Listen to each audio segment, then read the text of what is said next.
Hello ma bande de cliquets, j'espère que tout le monde est en forme et que tout le monde va bien. Me revoilà cette fois-ci en voix off pour ce tout nouveau déclic qui va concerner un des photographes les plus reconnus par la profession.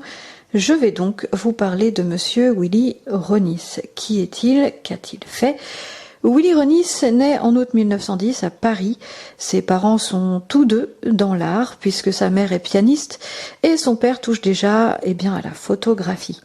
À ses 15 ans, son père lui offre son premier boîtier, mais le petit Willy se destine plutôt vers une carrière dans la musique, tout comme sa mère. Et c'est seulement en parallèle qu'il décide d'arpenter les rues de Paris pour s'essayer à la photo. Bien plus tard, il rentrera à la Sorbonne, et oui, avec pour ambition de devenir compositeur de musique.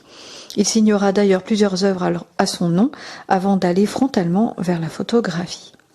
Ronis découvre alors la Société française de la photographie qui lui permettra d'ouvrir les yeux sur une photographie de reportage vivante, anticonventionnelle.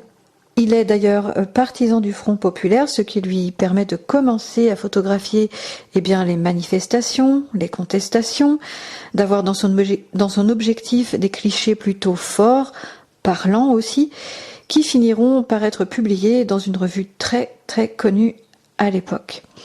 Il continuera sa carrière dans le reportage pendant quelques années. Il travaillera aussi beaucoup pour la publicité et pour les entreprises dans l'air du temps. Dans les années 60, il aura pour ambition de devenir indépendant, ce qui est naturel pour lui. Il refusera d'ailleurs plusieurs gros contrats, puis partira en voyage à l'étranger en tant que reporter photo, notamment en Allemagne, le temps de la RDA. Là-bas, il fera plusieurs clichés qui seront exposés d'ailleurs partout dans le monde. Se faisant de plus en plus connaître par son talent indéniable, il finira par être reconnu par ses pairs comme l'un des photographes majeurs de son époque et pour ses œuvres mêlant l'esthétique et le réalisme. C'est bien plus tard encore qu'il enseignera en université où il créera des cours d'histoire de la photographie. C'est en 2001 seulement qu'il prendra la lourde décision d'arrêter la photo, malheureusement, à titre professionnel, car il sera touché par l'arthrite ankylosante qui aura raison de lui, ne pouvant plus tenir son appareil photo. Il voudra organiser une grande exposition en 2010 pour ses 100 ans, mais mourra fin 2009 à l'âge de 99 ans. Voici un condensé de la vie bien remplie et pleine de clics de Willy Ronis. Alors, je n'ai pas évidemment raconté toute l'histoire de ce super photographe, mais sinon la vidéo serait beaucoup trop longue.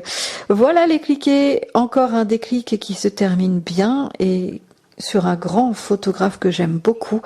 Je vous dis à très vite pour un prochain déclic. Abonnez-vous bien, bye bye, et je vous laisse aussi avec quelques clichés, quelques photos de ce super photographe.